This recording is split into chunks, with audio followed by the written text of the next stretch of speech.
हरतु मे पापम् दीपज्योते नमोऽस्तुते शुभं करोतु कल्याणं या वीणा वरदण्डमण्डितकरा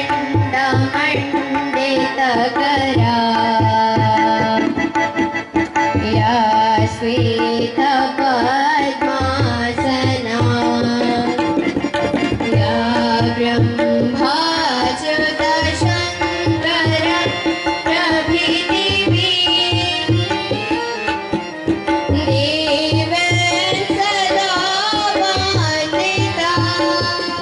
इस सम्मेलन का अर्थ यही है कि हम अपने विचारों को, मेरा विचार मतलब बच्चों का विकास कैसे हो सकता है, हमारी बात यहाँ पर आती है, हमारी क्या अपेक्षाएं हैं, हम क्या चाहते हैं विद्यालय से।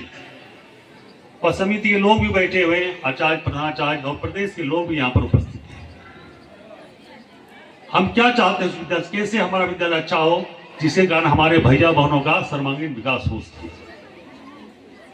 इसी उद्देश्य से, इसी भाव को लेकर हम मातृ सम्मेलन करते हैं। और मातृ सम्मेलन इसलिए करते हैं बार बार कि अधिकतर समय हमारे शिवनाथ झा ने कहा है कि बच्चों का समय माता के पास ही बीतता है। हम बच्चों का परवरिश गांधारी बनकर न करें, क्योंकि दुर्योधन इतना जिद्दी था, इतना गलत काम कर रहा था, फिर भी उसको कुछ नहीं बोल रही थी। और हम जानते हैं सारे पुत्रों का वध हो जाता है। यदि हम आंख बंद करके इसी तरह से अपने पुत्र पुत्रियों को कुछ नहीं बोलेंगे तो आने वाला समय हमारा कुछ नहीं बचेगा। इसलिए आंख खोल कर हमारे बच्चे कहाँ जा रहे हैं, हमारे बच्चे क्या कर रहे हैं, होमवर्क मिल रहा है, कर रहा है कि नहीं कर रहा है, स्कूल जा रहा है कि नहीं जा रहा है, पौधा घर से निकलता है, स्कूल नहीं पहुंचता है। तो एक छोटी छोटी बात है, लेकिन इसी छोटी छोटी बात से बालक महान बनता है। यदि हम ध्यान नहीं देते हैं तो एक उदाहरण है, एक बालक था, इतना वो बदमाश निकल गया और उसकी करतूत से उसको जेल हो जाती है। और जेल में उसकी सजा होती है फांसी की। जब फांसी का अंतिम दिन आता है, उसके पहले जेलर उससे पूछता है कि बताओ तुम्हारी इच्छा क्या है। कहता है ठीक है, मेरी तो एक ही इच्छा है कि मैं अपनी माँ से मिलना चाहता हूँ। बहुत अच्छी बात है। उसकी माँ को बुलाया गया और उस युवक को सामने खड़ा किया गया। आपको आश्चर्य होगा, उसने माँ से कुछ बोला नहीं, अपनी माँ का नाक काट लिया। यह एक सिर्फ मातृ सम्मेलन नहीं, इसको हम लोग संगम भी बोल सकते हैं, क्योंकि यहाँ पे अभिभावकगण, बाल बालिकाओं और विद्यालय परिवार तीनों का गंगा, यमुना और सरस्वती नदी की तरह संगम हो रहा है। मैं पूरे विद्यालय परिवार को आग्रह है उनसे इसी तरह के कार्यक्रम को सदैव प्रत्येक वर्ष आयोजन करते रहेंगे।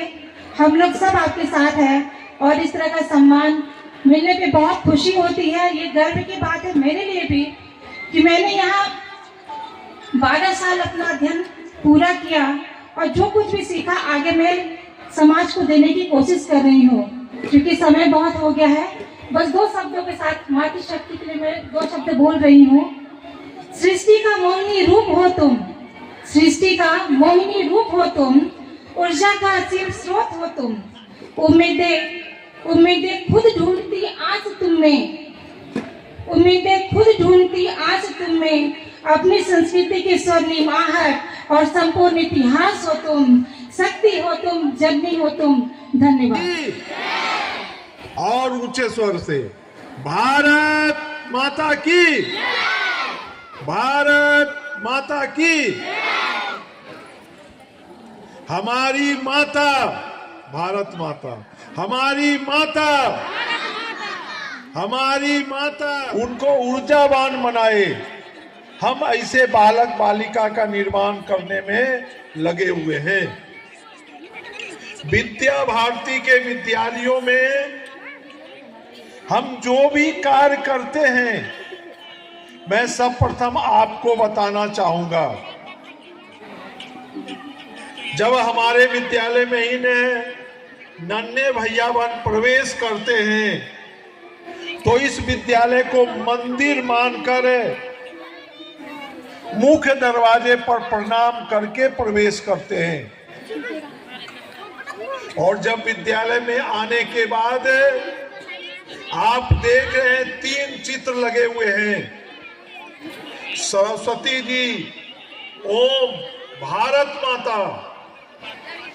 सरस्वती जी हमें विद्या देती है, ओम हमें शक्ति प्रदान करता है और भारत माता हमें कर्म करने की प्रेरणा देती है। सब प्रथम हम इन तीनों के सामने हमारे पूरे आचार परिवार वंदना करते हैं। या कुंदेंदु तुषारहार धवला। और साथ में वंदना करने के बाद हम हिंदू संस्कृति के आधार पर इन भैया बहन पंचांग बोलते हैं। अपने देश के महापुरुष वीरांगनाओं के जीवन के प्रसंग को सुनते हैं। सुनने के बाद शांति मंत्र, फिर कक्षा का अध्यापन कार्य होता है। क्रिया आधारित हम कक्षा में इन बच्चों को शिक्षित करते हैं। अपने क्रिया के आधार पर उनको बताते हैं, ये हमारे लिए शिक्षा है। अंक ज्ञान, अक्षर ज्ञान के साथ हम उनको जीवन जीने की संस्कृति बताते हैं। हिंदू संस्कृति के आधार पर हमारा जीवन, हमारा अध्ययन हो। इसके बराबर कोई दूसरा हो ही नहीं सकता। आज मैं खुद एक माँ हूँ, मेरे भी 2 बच्चे हैं। मैं अपनी पूरी जीवन खुशियाँ, अपने सपने, सब कुछ अपने बच्चों पर निछावर कर देती हूँ। ऐसी माँ की मनोकामनाएं और इच्छाएं होती हैं। माँ वह होती है जिसे अपने बच्चों से प्रेम करना नहीं पड़ता, बल्कि ये जन्मजात होता है। लेकिन मैं खुद जो एक माँ हूँ, यह कहना चाहती हूँ कि आज हम लोग अपने बच्चों का जिस तरह से पालन पोषण कर रहे हैं, क्या यह पर्याप्त है? पर्याप्त है? अपने बच्चों के उज्जवल भविष्य के लिए क्या यह पर्याप्त है? मुझे तो लगता है नहीं।